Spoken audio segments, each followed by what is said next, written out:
Hi guys, welcome to How to Maximize. In this video, I will show you how to fix the messenger call problem.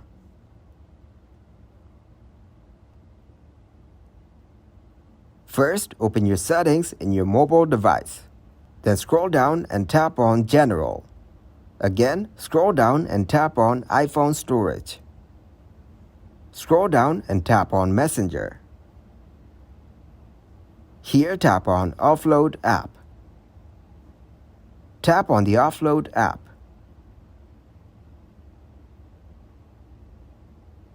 Here, tap on Reinstall app.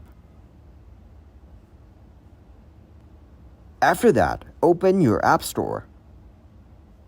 Now search for Messenger. Here, tap on Messenger. Now update your Messenger application to fix your problem. Thanks for watching, and please leave a like, subscribe, and share.